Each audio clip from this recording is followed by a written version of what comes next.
Hello. आवाज़ आ रही है? जय हिंद दोस्तों, गुड मॉर्निंग, नमस्कार। कल के वीडियो में हमने कोशिका के अंगकों के बारे में देखा था। इसमें हमने माइटोकॉन्ड्रिया देखा था कि इसके पास खुद का वो होता है, दिमाग होता है। हमने लाइसोसोम देखा था, इसकी खोज डूबे ने की थी और इसे आत्महत्या की थैली भी बोलते हैं। आरबीसी में लाइसोसोम नहीं होता है, माइटोकॉन्ड्रिया नहीं होता है, ये भी हमने देखा था। हमने कोशिका का जो कंकाल तंत्र है वो देखा था, अंतःप्रदिव्य जालिका, एंडोप्लाज्मिक रेटिकुलम, गोल्गी बॉडीज देखे थे। ये सारी चीज़ें हमने देखी थी। इसके बाद पादप कोशिका के लवक देखे थे। 3 प्रकार के लवक होते हैं, हरित लवक, अवर्णी लवक, वर्णी लवक। आज हमें देखना है क्रोमोसोम। आज हम शुरू करते हैं आज की क्लास और शुरू करते हैं अपना क्रोमोसोम। चलिए, गुणसूत्र क्या है? गुणसूत्र क्रोमोसोम क्या है? देखिए, गुड़, इसको गुड़ को शक्कर वाला गुड़ नहीं समझना, खाने वाला गुड़ नहीं है, ये गुण है, जो आपके गुण हैं। और ये सूत्र मतलब धागा। जिस सूत्र से गुण बंधे हों उसे गुण सूत्र कहते हैं।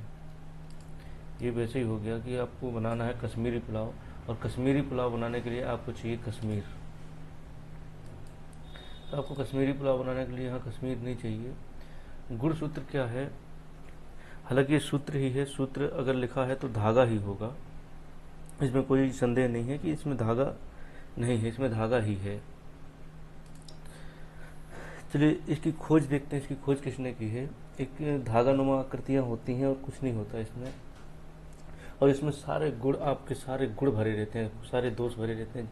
आपकी शक्ल कैसी होगी, आपकी नाक कैसी होगी, आपका हाथ पैर कैसा होगा, दांत कैसे होंगे, जीभ कैसी होगी, और आप काले होंगे कि गोरे होंगे, नाटे होंगे कि लंबे होंगे, इसकी पूरी जानकारी यहाँ पे भरी होती है इनमें। ये इसीलिए बनाए गए हैं कि इनमें सारी जानकारी भरे, सारे गुण आपके भर दें, इसीलिए इसका नाम गुणसूत्र है। इसकी खोज कार्ल नागेली ने की थी। इसको जो क्रोमोसोम नाम है वो बाल्डियर ने दिया था। इसकी खोज 1842 में हुई थी और क्रोमोसोम नाम 1888 में बाल्डियर ने दिया था। इसकी जो बनावट है, ये डीएनए और हिस्टोन प्रोटीन से मिलकर बने होते हैं। इसमें देखिए डीएनए होता है। देखिए, गुणसूत्र क्या है? पहले गुणसूत्र कहाँ होते हैं? गुणसूत्र के अंदर डीएनए पाया जाता है। देखिए, केंद्रक होता है कोशिका का, केंद्रक। ये कोशिका है, ये केंद्रक है, गोल होता है, सॉरी। कोशिका के केंद्रक के अंदर गुणसूत्र होते हैं। गुणसूत्र के अंदर डीएनए होता है। डीएनए के अंदर जीन होता है, जहाँ पे हमारी सारी जानकारियाँ ट्रांसफ़र होती हैं एक पीढ़ी से दूसरी पीढ़ी में। और ये डिसाइड होता है कि इंसान का बच्चा इंसान बनेगा, बंदर नहीं बनेगा।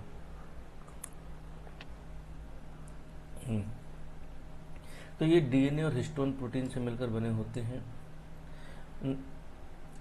और देखिए, डीएनए इस पे रखे हुए होते हैं, जो हिस्टोन प्रोटीन होता है उसको इससे लपेट के बांधा जाता है।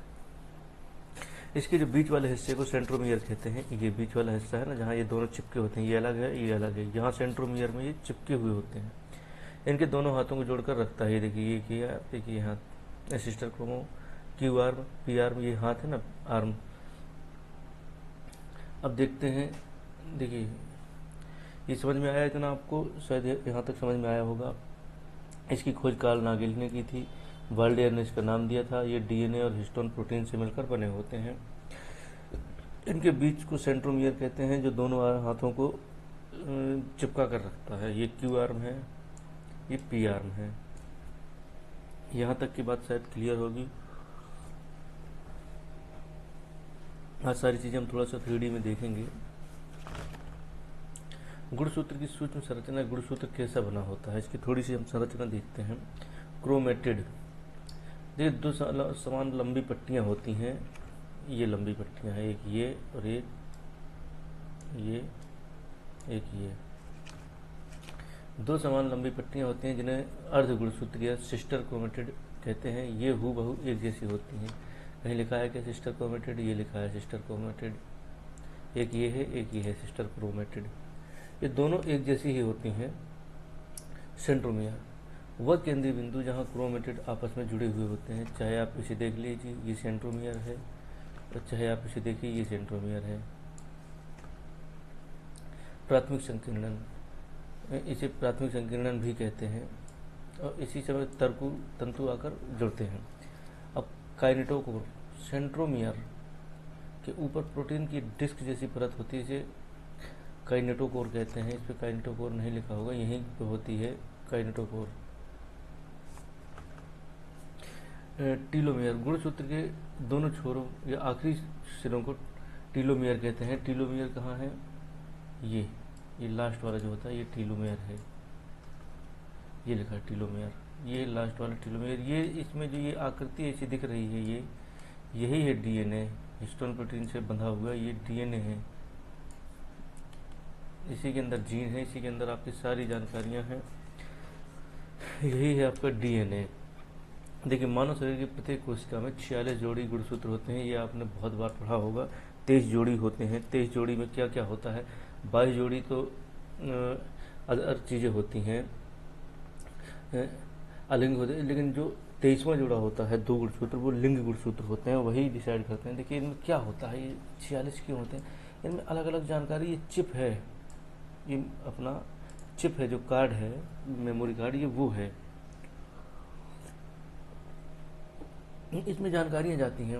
ये 23 जोड़ी जो होते हैं 46, इसमें जो 44 होते हैं, 44 में ये लिखा हुआ होता है कि इसकी नाक कैसी बनाई जाएगी, इसकी आंखें कैसी होंगी, काली होंगी, नीली होंगी, भूरी होंगी, ब्लू आइज होंगी, इसके दांत कैसे होंगे, इसका हाथ कैसा होगा, ये गोरा होगा कि काला होगा, इसका दिमाग कैसा होगा, इसका सिर कैसा होगा, सारी की सारी जानकारी उसमें भरी हुई होती है, सारी की सारी। लेकिन जो आखिरी जोड़ा होता है 23वां जोड़ा, 2 गुणसूत्र जो होते हैं लास्ट के, इसमें जानकारी लिंग की जानकारी भरी होती है। ये डिसाइड करता है कि आप लड़की होंगे आने वाली संतान या लड़का होगा। देखिए, पहले से लेकर 22वीं जोड़े तक कुल 44 जोड़ी गुणसूत्र ऑटोसोम या अलिंग गुणसूत्र होते हैं। लिंग गुणसूत्र 2 होते हैं, यही तय करता है कि आने वाला बच्चा लड़का होगा लड़की होगी। महिलाओं में 23वीं, देखिए महिलाओं में पुरुषों में जो 22 जोड़ी गुणसूत्र सेम होते हैं, लेकिन जो 23वां होता है वो बहुत अलग होता है। महिलाओं में X और X होता है, पुरुषों में XY होता है। पुरुषों का Y गुणसूत्र बहुत छोटा होता है, जो Y गुणसूत्र होता है, इसके ऊपर एक बेहद खास जीन पाया जाता है जिसे SRY जीन कहते हैं, sex determining reason, sex determining reason Y कहते हैं। यही जीन भ्रूण में टेस्टिस और पुरुष अंगों का विकास को चालू करता है। अगर ये जीन ना हो तो भ्रूण डिफॉल्ट रूप से लड़की के रूप में विकसित हो जाएगा। देखिए, सिर्फ एक है Y गुणसूत्र, 44 में से 23 जोड़ी इनके देख लो, 23 जोड़ी इनके देख लो, उन 46 गुणसूत्रों में से हालांकि पूरे पूरे नहीं जाते हैं, आधे जाते हैं, आधे माता के जाते हैं, आधे पिता के जाते हैं, जिसके अभी बताते हैं संतान पिता पर कैसे जाती है, माता पर कैसे जाती है। सिर्फ एक गुणसूत्र होता है Y, और Y एक ऐसा गुणसूत्र होता है जो ये डिसाइड करता है कि ये लड़का ही होगा। Y गुणसूत्र ये डिसाइड करता है कि लड़का होगा। आइए इसको एक डायग्राम से समझते हैं, लिंग निर्धारण कैसे होता है। ये देखिए, ये है फादर और ये है मदर। ये कौन है? मदर है, ये फादर है। फादर के पास है देखिए XY गुणसूत्र, मदर के पास है XX गुणसूत्र। अब देखिए, ये फादर का X 61Y, ये X 61Y। देखिए, दोनों एक साथ नहीं जाते। फादर के ये दोनों XY बच्चे में नहीं जाएंगे, मदर के ये दोनों XY आपस में वो एक साथ नहीं जाएंगे। क्यों नहीं जाएंगे? देखिए, अगर 46 इसके प्लस और 46 इनके चले गए, अब सोचिए उसके पास कितने हो जाएंगे? बच्चे के पास हो जाएंगे गुणसूत्र 92। जहाँ 46 गुणसूत्र चाहिए हमें, वहाँ हो जाएंगे 92 46 जोड़ी। तो ये बच्चा नहीं रहेगा फिर, ये क्रिस 4 का कोई नया हीरो बन जाएगा, क्रिस 4 क्रिस 5 का ये कोई दानो वानो बन जाएगा, पता नहीं क्या बनेगा। ये बच्चा ही नहीं रहेगा। अब मान लीजिए इधर पिता का X आ गया और मम्मी का भी X आ गया, ये X प्लस X। देखिए, 23 जोड़ी में से जो 22 जोड़ी हैं, उनमें से भी आधे मम्मी के जाते हैं, आधे माँ के जाते हैं, आधे पिता के जाते हैं। तो उनमें भी देखिए, अगर पिता का चला गया नाक वाला, कि नाक वाला गुणसूत्र पिता का चला गया तो नाक पिता की जैसी बन जाएगी। आंखें मम्मी की चली गई तो आंखें मम्मी जैसी बन जाएंगी। अब मान लीजिए माँ के गुणसूत्र बहुत कम गए, पिता के गुणसूत्र ज़्यादा चले गए, तो अधिकतर चेहरा चीज़ें पिता पर डिपेंड करती हैं, पिता जैसी बन जाती हैं। अब यहाँ पे माँ का, अब 23वें जोड़े के देखते हैं हम। 23वें जोड़े में पिता का एक्स गुणसूत्र चला गया और माँ का भी एक्स चला गया, तो ये एक्स एक्स मिले तो ये क्या बन गई, लड़की। अब यहाँ पे पिता का फिर एक्स आया और माता का ये वाला एक्स आ गया। पहले ये वाला एक्स गया था, अब ये वाला एक्स आ गया। अब माता का, पिता का एक्स था वही जो इसमें गया था, और माता का ये था। अब पिता का ये वही है और माता का बदल गया, लेकिन है तो एक्स ही, क्योंकि माता के पास सिर्फ एक्स ही है, उसके पास वाई है ही नहीं। एक्स एक्स ये बन गया लड़की, यहाँ पे भी लड़की बनी, यहाँ पे भी लड़की बनी। अब आते हैं इस वाले केस में, पिता का वाई गुणसूत्र आया, माता का ये वाला एक्स आया, एक्स प्लस वाई क्या बन गया, लड़का बना। अब माता का ये वाला एक्स आया, पिता का वही वाला वाई आया, लड़का क्या बना, लड़का बना। अब यहाँ देखिए 50% लड़कियां और 50% लड़के। अगर यहाँ पे पिता में वाई वाई ही होते, एक्स नहीं होता, मान लीजिए पुरुषों में एक्स होता ही नहीं, वाई वाई होता, तब क्या स्थिति होती, माता के दोनों एक्स एक्स हैं, पिता के दोनों वाई वाई होते। अब यहाँ पे अगर एक्स और वाई मिलते, लड़का, यहाँ पे भी वाई है तो एक्स वाई मिलकर लड़का, सब लड़के बनते हैं, टोटल लड़कियां फिर पैदा ही नहीं होती। इसलिए बनाने वाले ने कितना बढ़िया बनाया है, पिता में केवल एक वाई गुणसूत्र है, केवल पिता में, माता में नहीं है। तो बच्चा लड़का होगा या लड़की होगी, इसको डिसाइड कौन करता है, इसको पिता का गुणसूत्र डिसाइड करता है। लेकिन हमारे यहाँ गालियाँ माता को दी जाती हैं कि इसने लड़का पैदा नहीं किया, इसने बेटी पैदा की है। कई ऐसे केस देखे जाते हैं जिनमें इनको मारा भी जाता है, महिलाओं को कोसा जाता है कि तुम दोषी हो ये लड़की पैदा होने के लिए। लड़की पैदा होने के लिए दोष किसका है, जबकि इस वाले पिता का है, इस वाली माता का कुछ भी रोल नहीं है क्योंकि भाई इसके पास तो एक्स एक्स ही है, यही ना देगा वाई। अगर इसने अपना वाई दिया तब तो लड़का हुआ, अगर इसने भी अपना एक्स दे दिया तो लड़की ही होगी। तो ये लिंग निर्धारण आई होप आपको समझ में आया होगा। नहीं समझ में आया, वीडियो को रिवाइज करके देख लो, ये पूरा डायग्राम आपको समझ में आ गया होगा। अगर नहीं आया फिर से वीडियो एक बार देख लो। पिता का एक्स, माता का एक्स, लड़की, पिता का वाई, माता का एक्स, लड़का, पिता का एक्स, माता का एक्स, लड़की, पिता का वाई, माता का एक्स, लड़का। ये इस प्रकार से लिंग निर्धारण होता है कि होने वाली संतान बेटा होगा या बेटी होगी। अब हम चलते हैं केंद्रक की ओर। देखिए कुछ जीवों में क्रोमोसोम की संख्या कैसी होती है, हमारे यहाँ तो 46 होते हैं, लेकिन कुछ जीवों में कम होते हैं। जैसे जीवाणु हैं उनमें एक ही क्रोमोसोम होता है, मच्छर में 6 हो जाते हैं, जैसे घरेलू मक्खी में 12 क्रोमोसोम हैं, मटर में 14 हैं, प्याज नींबू बहुत सारे हैं, बिल्ली में 38 होते हैं। सबसे ज़्यादा जो क्रोमोसोम होते हैं वो टेरिडोफाइटस में होते हैं। टेरिडोफाइटस में 1600 गुणसूत्र होते हैं। हमसे ज़्यादा तो कबूतर में होते हैं 80, और कुत्ता में 78, घोड़ा में 64, तम्बाकू में 48, चिंपैंजी में भी 48, आलू में 48, और मानव में कितने होते हैं वो तो पता ही है 46। अब देखते हैं आगे केंद्रक अम्ल। ये केंद्रक अम्ल क्या है? केंद्रक तो आप सभी ने देखा था कि कोशिका के अंदर केंद्रक, केंद्रक के अंदर क्या पाया जाता है अब वो देखते हैं। केंद्रक में अम्ल पाए जाते हैं। केंद्रक में 2 प्रकार के विशेष अम्ल पाए जाते हैं, इनको बोलते हैं डीएनए और RNA, deoxy ribo nucleic acid, और दूसरा होता है राइबो न्यूक्लिक एसिड। चाहे डीएनए हो या आरएनए, दोनों ही छोटी छोटी कड़ियों से मिलकर बनी एक लंबी चेन होते हैं। देखिए ऐसे ऐसे धागों से बने होते हैं, ये डीएनए भी आरएनए भी, ये सिर्फ धागों से बने हुए होते हैं, ये कुछ नहीं होते हैं। ये देखिए न्यूक्लियर अम्ल जो शरीर की ब्लूप्रिंट या रेसिपी बुक है, यही है हमारे शरीर का ब्लूप्रिंट। ये हमारे शरीर का क्या है, ब्लूप्रिंट। इनमें लिखा होता है कि आपका शरीर, आपकी चीज़ें कैसी बनेंगी। तो चाहे डीएनए दोनों कड़ियों से मिलकर बने होते हैं, जिन्हें न्यूक्लियोटाइड कहते हैं। ये न्यूक्लियोटाइड कहलाते हैं। एक सिंगल न्यूक्लियोटाइड 3 चीज़ों से मिलकर बनता है। जो एक सिंगल न्यूक्लियोटाइड है वो 3 चीज़ों से मिलकर बनता है, शक्कर, शुगर, फास्फेट ग्रुप और नाइट्रोजनी क्षारक। देखिए शर्करा में क्या होता है, डीऑक्सी राइबो न्यूक्लिक एसिड, और आरएनए में राइबो न्यूक्लिक एसिड, वो शर्करा होती है। राइबोज शर्करा होती है, डीऑक्सी राइबोज शर्करा होती है। कौन कौन सी शर्करा होती हैं, डीएनए में डीऑक्सी राइबो शर्करा होती है, और आरएनए में होती है राइबोज शर्करा। और इनमें फास्फेट ग्रुप क्या होता है, ये आपस में जुड़ता है चेन को। ये जो चेन है अभी मैं दिखाऊंगा, चलिए अभी डीएनए का भी देखेंगे, थोड़ा कोशिका का भी देखते हैं। फास्फेट ग्रुप, और तीसरा होता है नाइट्रोजनी क्षारक। यही मुख्य हिस्सा होता है नाइट्रोजनी क्षारक, नाइट्रोजनस बेस।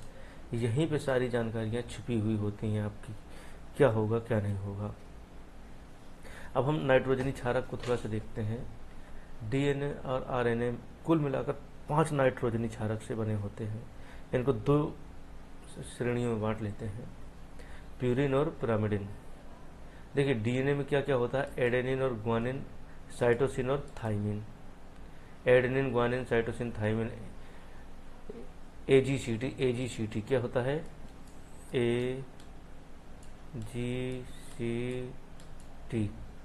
एजीसीटी डीएनए में होता है एजीसीटी। इसमें भी एडेनिन, ग्वानिन और साइटोसिन होता है। थाइमिन की जगह आरएनए में यूरेसिल होता है। थाइमिन की जगह यूरेसिल होता है आरएनए में। डीएनए में क्या क्या, कौन कौन से नाइट्रोजनी क्षारक होते हैं, इसमें होते हैं एडेनिन, ग्वानिन, साइटोसिन और thymine. AGCT AGCT AGCT AGCT, adenine, guanine, cytosine, thymine, adenine, guanine, cytosine, thymine. और आरएनए में क्या होता है, adenine, guanine, cytosine, uracil, adenine, guanine, cytosine, uracil, ये होता है। अब हम देखते हैं, देखिए यहाँ पे डीएनए का हेलिक्स मॉडल। ये हेलिक्स मॉडल क्या है, ये हेलिक्स मॉडल जेम्स वाटसन और क्रिक ने दिया था। वाटसन और क्रिक ने दिया था, इनके नाम पूछे जाते हैं कि डीएनए का जो डबल हेलिक्स मॉडल है ये किसने दिया था। तो एडिसन और हेलिक्स, वो एडिसन, वाटसन और क्रिक ने दिया था। ये है क्या, ये डबल हेलिक्स मॉडल, इसने समझाया, इस मॉडल की कुछ बातें हैं। घुमावदार सीढ़ी, ये अकेली रस्सी नहीं बल्कि 2 रस्सियों से बनी एक घुमावदार सीढ़ी की तरह दिखता है। ये देखिए, एक ये सीढ़ी, ये रस्सी, एक ये रस्सी, 2 रस्सियों के बीच एक पूरा नसेनी जैसा दिखता है। दूसरा बैकबोन, सीढ़ी के किनारे, ये शर्करा और फास्फेट से मिलकर बने होते हैं। जो इसके किनारे हैं ये शर्करा और फास्फेट से मिलकर, ये ब्लू कलर के जो दिख रहे हैं ये शर्करा और फास्फेट से बने हैं। और जो डंडे हैं, ये जो डंडे हैं बीच बीच में, ये डंडे हैं, ये नाइट्रोजनी क्षारक से मिलकर बने हुए होते हैं। ये किससे मिलकर बने हैं, नाइट्रोजनी क्षारक से। इन्हीं में जानकारी हमारी रहती है। डीएनए का ये हेलिक्स मॉडल है, वाटसन और क्रिक ने दिया था। अब हम पढ़ते हैं बेस पेयरिंग का नियम। बेस पेयरिंग का नियम कुछ नहीं है, उसमें ये कहता है कि 2 एडेनिन जो है वो हमेशा थाइमिन से जुड़ता है, और ग्वानिन जो है वो साइटोसिन से जुड़ता है। एडेनिन हमेशा थाइमिन से जुड़ता है, एटीजीसी। एटी में डबल हाइड्रोजन बॉन्ड होते हैं और जीसी में ट्रिपल हाइड्रोजन बॉन्ड होते हैं। ग्वानिन हमेशा साइटोसिन से जुड़ता है, एडेनिन हमेशा थाइमिन से जुड़ता है। इसकी संरचना देखते हैं, थोड़ा सा अलग अंतर देखते हैं डीएनए और आरएनए में। सर डीएनए में डबल स्टैंडर्ड होता है, आरएनए में केवल एक स्टैंड होता है। शर्करा, इसमें डीऑक्सी राइबोज होती है, इसमें राइबोज होती है। इसमें एटीजीसी होता है और इसमें एयूजीसी होता है। मुख्य रूप से केंद्रक में होता है, केंद्रक और कोशिका द्रव दोनों में होता है आरएनए। इसमें काम क्या होता है डीएनए का, आनुवांशिक जानकारी को सुरक्षित रखना और पीढ़ी दर पीढ़ी पहुंचाना। डीएनए के निर्देश के अनुसार प्रोटीन का निर्माण करना, ये डीएनए के आदेश पे काम करता है आरएनए। तो देखिए क्या क्या काम करते हैं, जैसे अब अगर ये डीएनए मॉडिफिकेशन थोड़ा सा हम इसमें पढ़ेंगे इसके आगे। डीएनए मॉडिफिकेशन क्या होता है, देखिए आजकल ये बड़ा खतरनाक चल रहा है। जैसे आम का पेड़ लगाएंगे, हम आम की गुठली लगाते हैं तो उसका डीएनए उसकी गुठली में ही रहता है। हम आम की गुठली लगाएंगे तो उससे आम का ही पेड़ होगा, उसमें उसी वैरायटी का आम फरेगा। लेकिन आजकल क्या हो रहा है कि एक गुलाब का पेड़ होता है और उसमें लाल गुलाब भी फूलता है, उसमें गुलाबी भी फूलता है, उसमें सफ़ेद भी फूलता है। आजकल चाइना में एक नई तकनीकी देखी होगी आप लोगों ने वीडियो में, इसमें कि गन्ना जो होता है, हमारे यहाँ गन्ना दांत से छीलते हैं, तोड़ते हैं, वो टूटता ही नहीं है, न छिलता है। लेकिन चीन वाले क्या करते हैं कि एक ऐसा गन्ना लेते हैं जो उसे हाथ से ही छील देते हैं, इतना सॉफ्ट गन्ना। तो और एक ऐसा आम होता है जिसमें गुठली ही नहीं होती है, बीज ही नहीं होता है। ऐसा अंगूर होता है जो तरबूज बराबर बड़ा होता है। ऐसे कई वीडियो आपने देखे होंगे यूट्यूब वगैरह में। वही होता है डीएनए मॉडिफिकेशन। अब ये कैसे होता है कि जैसे आम है, इस पे एक पेज ले लेते हैं, ये एक आम है मान लीजिए, आम का ये आकार है, ये उल्टा आम हो गया क्या, ये हो गया सीधा आम। आम का ये आकार होता है और आम में होती है गुठली, यहाँ पे ये गुठली हो गई इसकी थी। अब इसमें क्या किया इन्होंने, वैज्ञानिकों ने, इससे दूसरा जब आम बनाया तो इसमें डीएनए की जो जानकारी गई, उसमें ये गुठली वाली जो जानकारी थी, उन्होंने देखना पड़ेगा कि गुठली वाली जानकारी कहाँ पर रखी हुई है। उन्होंने इस गुठली वाली जानकारी को हटा ही दिया। गुठली वाली जानकारी को क्या किया, हटा दिया। और इसको हटा दिया जब, तो जब दूसरा आम होगा तो वो आम ऐसा होगा कि आम तो होगा ये पूरा, लेकिन वो भूल जाएगा कि इसमें गुठली है, क्योंकि वो जानकारी ही नहीं है कि गुठली बनानी है, वो गुठली बनाना ही भूल जाएगा। इस प्रकार डीएनए का मॉडिफिकेशन हो गया। यही हाल गन्ना में होता है। गन्ना इतना छोटा, इतना पतला, ऐसा ऐसा टेढ़ा मेढ़ा सा हो रहा था, बड़ा टाइट था, छीलने में बड़ी दिक्कत हो रही थी। उन्होंने क्या किया कि इस पर बांस का डीएनए डाल दिया। अब गन्ना होता है इतना बड़ा।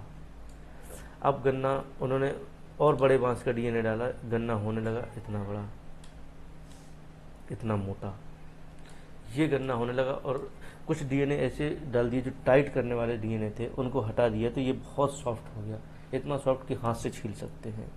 ये होगा डीएनए मॉडिफिकेशन कहते हैं इसको। ये बड़ी तेजी से चीन में हो रहा है और ये इंसानों पे भी होता है। आपने एक मूवी देखी होगी क्रिस 3। क्रिस 3 में एक आदमी था जो छिपकली के जैसे था, चिपक जाता था दीवार में। उसकी जीभ मेढक के जैसी थी, वो आइसक्रीम कैसे पकड़ लेता था जीभ लंबी करके। तो ये इंसानों में भी हो सकता है कि अगर इंसानों में हाथी का डीएनए डाल दो, सूंड वाला, तो इंसान की सूंड निकल आएगी, ये लंबी सूंड। अगर उसमें मेढक का डीएनए डाल दो तो वो मेढक जैसे उचकने लगेगा। वो भी डिपेंड करता है कि मेढक का कौन सा डीएनए डाला गया है। हालांकि इस प्रकार के प्रयोगों पर रोक है, इस प्रकार के प्रयोग नहीं कर सकते। मूवी में दिखाया है लेकिन वास्तविक में ऐसा नहीं होता है। तो ये है डीएनए का मॉडिफिकेशन जो हो सकता है, और पेड़ पौधों में तो होता भी है। अब चलते हैं हम आगे, आरएनए को देखते हैं। आरएनए क्या है? आरएनए का प्रकार, आरएनए का मुख्य काम होता है प्रोटीन बनाना। इसको 3 रूप होते हैं। पहला है एमआरएनए, मैसेंजर आरएनए। यह डीएनए से संदेश, देखिए मैसेंजर जैसा नाम है वैसा काम होगा। मैसेंजर मतलब मैसेज देने वाला। ये डीएनए से संदेश लेता है कि कौन सा प्रोटीन बनाना है। डीएनए इसको बोलता है हाँ भाई बता कराओ ये प्रोटीन बनाना है। टीआरएनए, ट्रांसफर आरएनए, ये प्रोटीन बनाने के लिए अमीनो अम्ल की जरूरत पड़ती है। ये अमीनो अम्ल सब जगह से ढूंढ ढूंढ के लाता रहता है। ट्रांसपोर्टेशन का काम रहता है टीआरएनए का, ट्रांसपोर्टेशन। ये अमीनो अम्ल ढूंढ ढूंढ के लाता है। आरआरएनए, राइबोसोमल आरएनए, यह वह फैक्ट्री है, राइबोसोम है, जहाँ प्रोटीन, देखिए प्रोटीन का निर्माण राइबोसोम में ही होता है। तो डीएनए का प्रोटीन निर्माण कहाँ होगा? आरएनए में, राइबोसोमल आरएनए, ये प्रोटीन बनाता है। अब इसको ये जानकारी भी मिल गई कि कौन सी प्रोटीन बनाना है। से मैसेंजर आरएनए मैसेज लेकर आया, डीएनए ने बोला ये वाला प्रोटीन बनाना है। मैसेंजर जी श्रीमान का आदेश लेकर आया टीआरएनए से, बोले ये वाला प्रोटीन ढूंढ कर लाओ। टीआरएनए तुरंत दौड़ता हुआ गया, प्रोटीन ढूंढ के बोरी में भर भर के इकट्ठा किया और ले आया। इसके बाद आती है आरआरएनए के बाद, ये है फैक्ट्री। ये फैक्ट्री में लाकर पटक दिया, बोले ले भैया मेरा काम खत्म, मैं सो रहा हूँ। और इसने राइबोसोम ने क्या किया, प्रोटीन बनाकर तैयार कर दिया। आरएनए का काम क्या है, डीएनए के आदेश पर काम करना, प्रोटीन बनाना डीएनए के लिए। अब देखते हैं कोशिका विभाजन क्या है। देखिए कोशिका विभाजन क्या है, विभाजन तो सबको पता है, बांटना। किसी चीज को बांट देते हैं उसको विभाजन कहते हैं। जब पुरानी कोशिका से नई कोशिका बनती है, एक कोशिका बीमार या बूढ़ी हो जाती है तो वो दूसरी कोशिका बनाती है, या हमें कोशिकाओं की जरूरत पड़ गई। कहाँ जरूरत पड़ती है हमें कोशिकाओं की, नई कोशिकाओं की क्यों जरूरत पड़ती है? हमारे शरीर में चोट लग गई, मान लीजिए हमारे शरीर में चोट लग गई, छिल गई। अब जो जगह छिल गई है उसे फिर से तो भरना है, वो कौन भरेगा? उसके लिए कहाँ से कोशिकाएं आएंगी? वो कोशिकाएं आएंगी नहीं। यही कोशिका नई कोशिकाओं को जन्म देंगी, यही कोशिकाएं बना देंगी। इसमें दो चीज़ें होती हैं, एक मदर कोशिका, एक डॉटर सेल। एक मदर कोशिका, मदर सेल, डॉटर सेल, ये एक सेल है। यहाँ पे छिल गया, यहाँ पे कोशिका की ज़रूरत है, ये यहाँ से इसने एक और कोशिका बना दी अपने जैसी, ये भी वही आकार की हो गई, ये भी यही आकार की। बहुत तेज धड़ाधड़ यहाँ कोशिकाएं बनती हैं, धड़ाधड़ कोशिकाएं बनती हैं। जब कहीं चोट लग जाती है दिमाग इनको आदेश देता है कोशिका विभाजन करके कोशिकाएं बनाओ, यही चीज़ होती है। और जब ये कोशिका विभाजन अनियंत्रित हो जाए, इसको नियंत्रित कौन करता है? दिमाग हमारा सारी चीज़ें नियंत्रित करता है। लेकिन जब यही चीज़ अनियंत्रित हो जाती है, अब मान लीजिए यहाँ कोशिका बनना शुरू हो गई, ये कोशिका बनने लगी भारी मात्रा में, दिमाग तुरंत कहेगा या भाई बस करो बनाना, इतनी ज़रूरत थी, बन गई हैं। अब मान लीजिए वो दिमाग काम ही नहीं कर रहा है, यहाँ कोशिका में भी देखिए केंद्रक जो होता है वो दिमाग होता है। अब ये कोशिका विभाजन रुक ही नहीं रहा, बनता जा रहा, भारी मात्रा में कोशिकाएं बन गई। तो यहाँ पे क्या हो जाएगा, ये देखिए ये बड़ी भारी मात्रा में कोशिकाएं बन गई, इसे कहते हैं हम कैंसर। जब अनियंत्रित कोशिका विभाजन होता है उसको हम कैंसर की बीमारी कहते हैं। और ये कैंसर कैसे होता है अभी देखते हैं। पहले हम इसको देख लें कि जंतु कोशिका को 20 से बांटने का काम सेंट्रोसोम करता है, तारक करता है, इसको हम पढ़ चुके थे। पादपों में कोशिका के बिल्कुल बीच से एक दीवार बनने लगती है जिसे सेल प्लेट कहते हैं। यही सेल प्लेट धीरे धीरे बड़ी होकर पौधे की कोशिका को दो भागों में बांटती है। पादप कोशिका में सेल प्लेट बनती है। ये एक पादप कोशिका है, मान लीजिए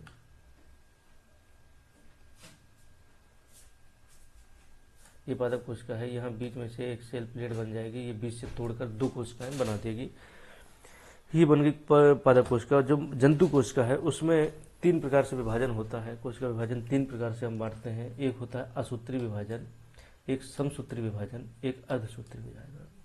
देखिए असूत्री विभाजन को हम ऐसे समझ लीजिए कि आपके घर में मैगी बनी है, 2 लोग खाने वाले हैं आप 2 लोग रूम लेकर रहते हैं, भूख लगी है, कुछ खाने के लिए नहीं है, आपने मैगी बनाई। एक ये हैं आप और ये हैं आपके दोस्त, ये आपके दोस्त हैं और ये प्लेट में एक ही प्लेट है और उसमें ये मैगी रखी है, उसमें ये क्या रखी है, मैगी रखी हुई है। आपने क्या किया, ये आप हैं, आपके पैर हाथ बना दें ताकि आप बढ़िया से सुंदर से लगे। ये देखिए आपका दोस्त कितना सुंदर है, दौड़ रहा है, ये हाथ में चम्मच लिए है और ये आप हाथ में चम्मच लिए हैं। आपने क्या किया, इस कुछ नहीं किया, आप यहाँ वो तराजू लेकर नहीं आएंगे, ना इंची टेप लेकर आएंगे। आप क्या करेंगे, चम्मच से यहाँ एक लाइन डालेंगे, भाई ये मैगी तेरी, एक ही प्लेट है, ये मेरी। यही होता है बिना नाप के असूत्री विभाजन।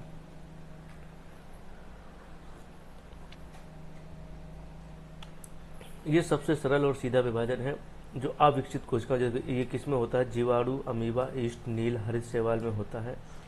इसमें जटिल अवस्थाएं नहीं होती हैं। इसमें क्या होता है कि जो मदर सेल होती है वही बड़ी हो जाती है और बीच से पिचकती जाती है और बीच से ये केंद्र खिंचता है और बीच से टूटकर 2 हो जाती हैं। ये बन गई क्या, ये हो गई मदर सेल, ये हो गई डॉटर सेल। ये हो गया असूत्री विभाजन। ये थोड़ा मोड़ा ऊपर नीचे भी हो सकता है, इससे ज़्यादा फर्क नहीं पड़ता है। भाई इसके में थोड़ा सा कम है, इसके में थोड़ी सी मैगी ज़्यादा है, इसमें थोड़ा सा ज़्यादा हो सकता है, इसमें थोड़ा कम हो सकता है, इसमें कोई फर्क नहीं पड़ता है। बड़ा सिंपल सा कॉन्सेप्ट है। इसके बाद आता है समसूत्री विभाजन। ये समसूत्री विभाजन क्या होता है, देखिए समसूत्री विभाजन क्या होता है इसको समझना है। समसूत्री विभाजन थोड़ा सा टफ होता है, जो समसूत्री विभाजन होता है ये कुछ वैसे ही होता है कि समसूत्री विभाजन, अब मान लीजिए आपके घर में आपके पास एक कचौड़ी है, ये आपके पास एक कचौड़ी है और आप खाने वाले 4 लोग हैं, 4 लोग खाने वाले हैं और सबका कहना है कि भाई हमें भी कचौड़ी के अंदर का मटेरियल मिलना चाहिए, हमें उसके ऊपर की जो पूड़ी है वो भी मिलनी चाहिए। तो मम्मी क्या करेंगे कि इसको बीच से काट देंगी और यहाँ बीच से काट देंगे बिल्कुल बराबर। तो इसमें भी आलू रहेगा, इसमें भी आलू रहेगा, इसमें भी दाल रहेगी, इसमें भी दाल आलू रहेगा, सब कुछ चारों में बराबर रहेगा, जो एक में रहेगा वही चारों में रहेगा। यही है समसूत्री विभाजन और कुछ नहीं है।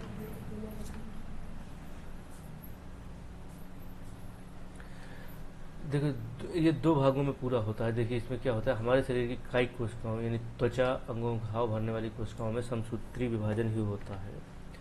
इसमें क्या होता है, अपने जैसे ही दूसरी कोशिका बनाकर तैयार कर देते हैं कोशिकाएं, और वो कोशिकाएं धीरे 1 से 2, 2 से 3, 3 से 1 से 2, 2 से 4, 4 से 8 ऐसे बनती जाती हैं। और जब तक घाव भर नहीं जाता तब तक वो कोशिकाएं बनती जाती हैं। इसके बाद इनको आदेश मिलता है भाई बंद करो, और जब ये उसके बाद भी बंद नहीं होती तो वहाँ पे होता है कैंसर।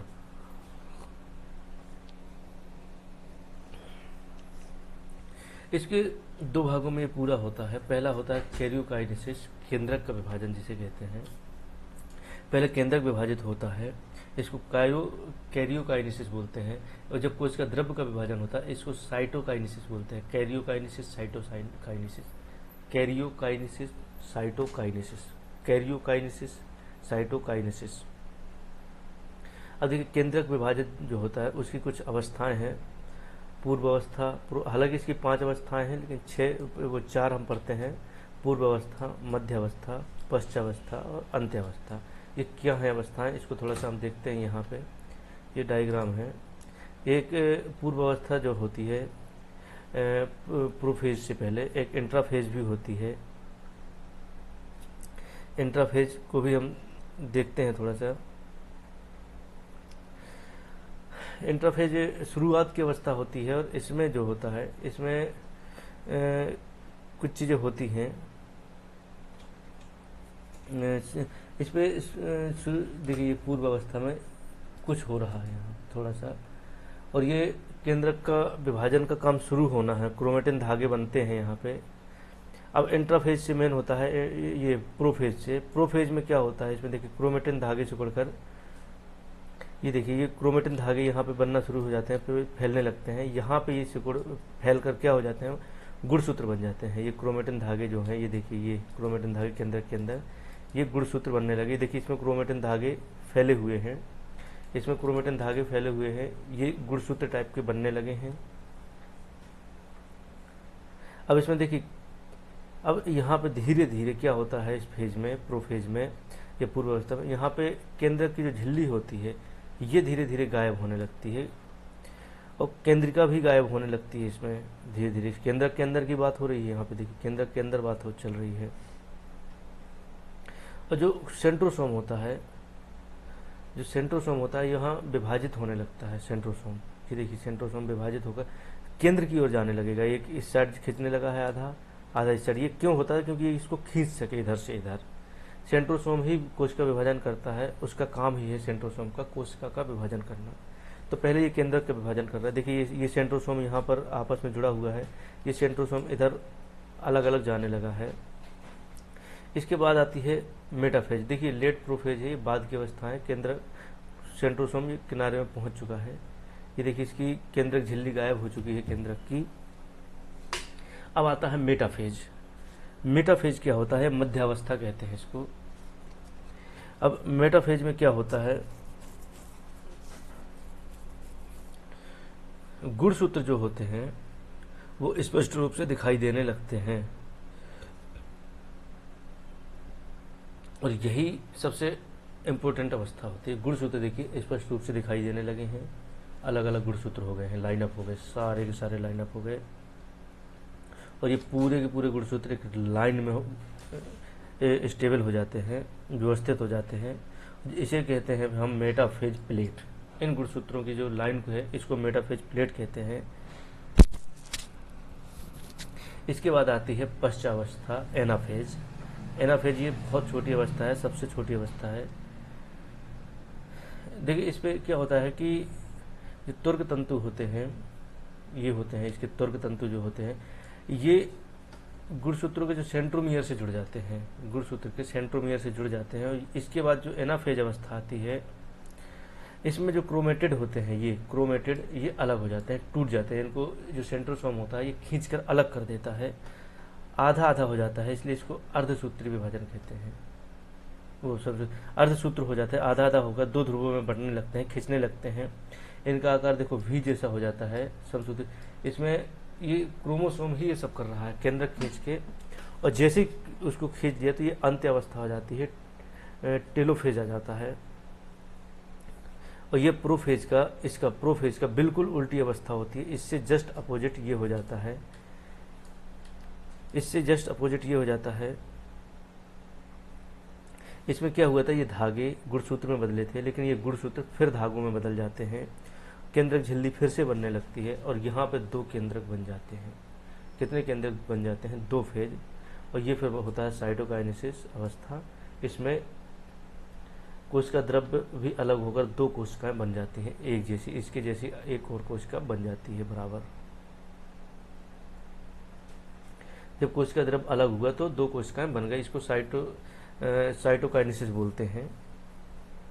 तो ये होती है केंद्रक विभाजन की प्रक्रिया, जो 5 चरणों में, इसको 5 चरणों में संपन्न होती है।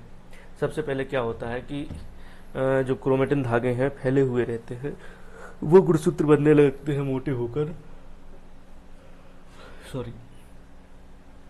और जो सेंट्रोसोम है वो किनारों में जाने लगता है, ध्रुवों की ओर जाने लगता है, ताकि इसको खींच सके। अब देखिए सेंट्रोसोम साइड में चला गया, इसको खींच रहा है पकड़ के, इसकी केंद्रक झिल्ली खत्म हो जाती है। इसके बाद ये केंद्रक झिल्ली नहीं होंगी तो एक डीएनए निकल आते हैं और एक लाइन में व्यवस्थित हो जाते हैं मेटाफेज में। इसके बाद ये टूट के अलग अलग हो जाते हैं, दो भागों में टूट जाते हैं। इसके बाद जैसे ही अलग केंद्रक बनता है, ये फिर से प्रोफेज की जस्ट उल्टी अवस्था होती है, टेलोफेज। प्रोफेज की जस्ट उल्टी अवस्था होती है। इसके बाद जैसे केंद्रक अलग हुए, कोशिका द्रव्य अलग होता है और दो नई कोशिकाएं बनकर तैयार हो जाती हैं, जिसे हम कोशिका विभाजन कहते हैं। और ये समसूत्री कोशिका विभाजन होता है।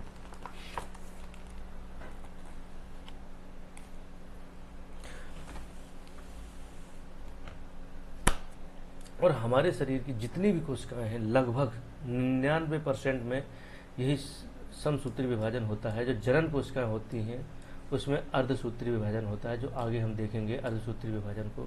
अब हम चलते हैं अर्धसूत्री विभाजन की ओर। इसकी खोज ऑस्कर हर्टविग ने की थी, और इसका जो नाम है मियोसिस, ये फार्मर और मूर ने दिया था 1905 में। ये सिर्फ जनन कोशिकाओं में 1% में होता है, जिसमें शुक्राणु और ओवम बनते हैं। हमने देखा था वहाँ पे भी जो गुणसूत्र जाते थे, 46 में से आधे माता के आधे पिता के। इसमें क्या होता है, ये कोशिका विभाजन, जिसमें एक मात्र कोशिका क्रमिक रूप से 2 बार विभाजित होकर 4 संतति कोशिकाओं का निर्माण करती है, और नवनिर्मित कोशिकाओं में गुणसूत्रों की संख्या मात्र कोशिका की तुलना में मात्र आधी रह जाती है। इसमें देखिए, इसमें 2 बार कोशिका विभाजन होता है। एक बार में 2 बनती है, दूसरी बार में जब 4 बनती है तो उसमें मात्र आधा रह जाता है। 46 के 23 रह जाते हैं इनके, और 23 रह जाते हैं इनके। अगर पूरे 46 के 46 चले जाए तो पता ही नहीं क्या पैदा हो जाए, बच्चे की जगह पता नहीं कुछ और ही पैदा हो जाएगा, दाना वाना हो जाएगा। क्योंकि 92 होंगे, 92 से फिर 184 होंगे, ऐसे डबल होते जाएंगे। तो अभी तक हमारी दुनिया में बच्चे रह ही नहीं जाते, इंसान रह ही नहीं जाते। जो हम पढ़ते हैं इंसानों में 46 जोड़ी गुणसूत्र होते हैं, वो आजकल हम पढ़ते 15,57,000, इस टाइप से पढ़ते हैं, अरबों खरबों गुणसूत्र होते हैं। तो इसको अर्धसूत्री बोलते हैं, क्योंकि आधे गुणसूत्र ही जिसमें पहुंचते हैं। इसके बाद हमने थोड़ा सा सिंड्रोम्स के बारे में पढ़ना था। हमें इसके बाद थोड़ा सिंड्रोम पढ़ना था कि ये क्या होता है। डाउन सिंड्रोम, टर्नर सिंड्रोम, ये आपने पढ़े होंगे।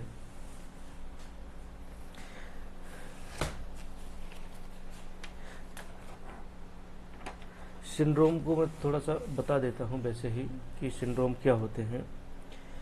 देखिए, कलर जो ब्लाइंडनेस होता है इसमें, हाँ एक और होता है कलर ब्लाइंडनेस में क्या प्रभावित होता है, ये भी क्रोमोसोम से होता है। एक्स क्रोमोसोम होता है, कलर ब्लाइंडनेस होता है। अब एक सिंड्रोम पढ़ते हैं। सिंड्रोम क्या होता है इसमें, इसमें पढ़ते हैं सिंड्रोम।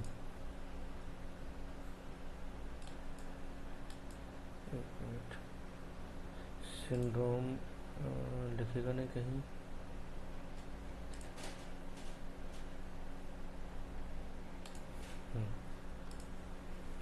लिखते हैं सिंड्रोम।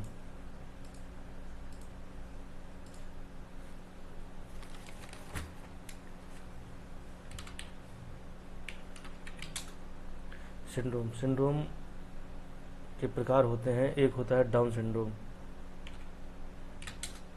डाउन। दूसरा होता है टर्नर, टर्नर। तीसरा होता है क्लीनेफेल्टर,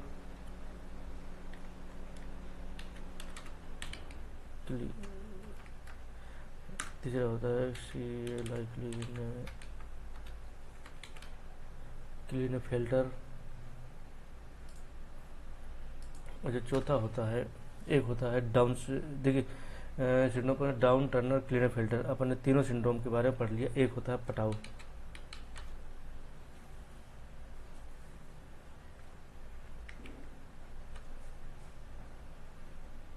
पटाउ सिंड्रोम। अब ये सिंड्रोम क्या होते हैं, डाउन सिंड्रोम, टर्नर सिंड्रोम। चलिए सिंड्रोम के बारे में थोड़ा सा देखते हैं। इसमें चार प्रकार के जो चार प्रकार के जो सिंड्रोम होते हैं, ये क्या चीज़ है, इनके बारे में हम समझते हैं। देखिए एक लक्षण होते हैं अनुवांशिक जो सिंड्रोम होते हैं, ये कोई बीमारी नहीं है, लेकिन हाँ कुछ गड़बड़ी है, अनियमितता है। जो क्रोमोसोम में अगर कोई अनियमितता होती है उसको हम क्या कहते हैं, सिंड्रोम कहते हैं। अगर किसी क्रोमोसोम में कोई अनियमितता या गड़बड़ी होती है उसे हम सिंड्रोम कहते हैं। ये जन्मजात ही होता है, इसको सुधार पाना नामुमकिन होता है लगभग सिंड्रोम को। अब देखिए गड़बड़ी कहाँ होती है, इसमें 46 जोड़ी हमने जो गुणसूत्र पढ़े थे उन्हीं में कुछ ना कुछ गड़बड़ियाँ चलती रहती हैं। इसमें जो डाउन सिंड्रोम होता है वो क्या होता है, डाउन सिंड्रोम होता है वो क्या होता है, जहाँ 46 जोड़ी गुणसूत्र होते हैं, जहाँ 46 जोड़ी गुणसूत्र होने चाहिए उसकी जगह 47 होते हैं। 21वीं जोड़ी गुणसूत्र के एक अतिरिक्त गुणसूत्र आ जाता है, किसमें, डाउन सिंड्रोम में जो होता है वो 21वां जोड़ी में +1 हो जाता है। 21 दूनी 42 +1 43, 43 से 4 47, +4 तो वो होते ही होते हैं।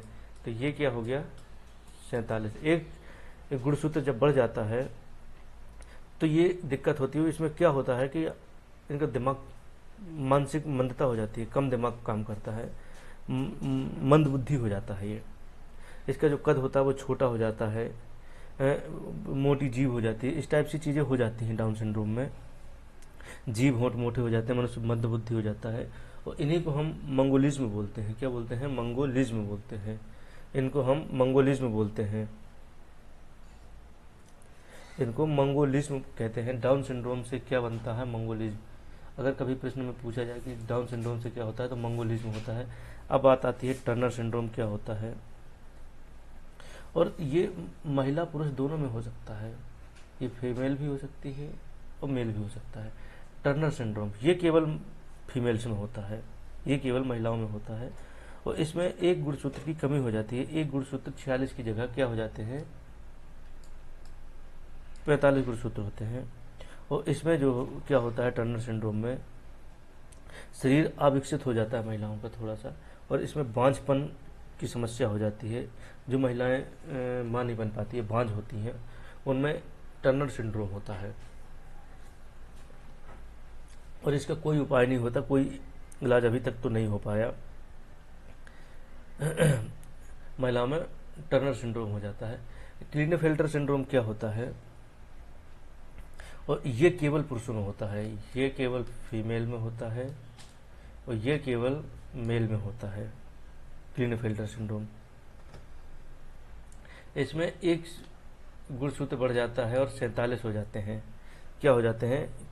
क्लीनेफेल्टर में 47 हो जाते हैं। XXY हो जाता है, 46 की जगह 47 हो जाते हैं। और इसमें क्लीनेफेल्टर में इसमें नपुंसकता आती है पुरुषों में, नपुंसकता, इसमें पुरुष नपुंसक हो जाते हैं। यही है यही है वो वाला सिंड्रोम जिसको आप लोग देखते हैं कि किसी का कभी कभी देखते हैं कि बच्चे ऐसा होता है जो दिखता तो पुरुषों जैसा है, लेकिन उसमें लक्षण जो होते हैं वो महिलाओं वाले होते हैं। चाहे उसके शरीर का बनावट देख लें, आवाज़ देख लें, इस टाइप से चीज़ें हो जाती हैं। इसको कहते हैं क्लीनेफेल्टर सिंड्रोम। अब आता है पटाऊ सिंड्रोम। पटाऊ सिंड्रोम क्या है? ये भी दोनों में हो जाता है पटाऊ सिंड्रोम। तो इसमें भी वही होता है, मंदबुद्धि होना, ऊपर का होंठ कट जाता है। तो ये रहे आज की हमारी कोशिका के संबंध में। अगला जो हमारा कोशिका से संबंधित अगर आपको कोई सवाल हो तो कमेंट करके बताएं, और भी कुछ पूछना हो कमेंट में बताएं, उसको हम अगले वीडियो में बता देंगे। इसके बाद हम पढ़ेंगे कल, आप लोग थोड़ा सा देख कर आइएगा। तो अगला टॉपिक हम पढ़ेंगे हमारे शरीर का, शायद कंकाल तंत्र पढ़ते हैं हम, अपना कंकाल तंत्र पढ़ेंगे अगला टॉपिक। तो कंकाल तंत्र थोड़ा सा देख कर आइएगा। आज के लिए यहीं तक, धन्यवाद, नमस्कार, जय हिंद।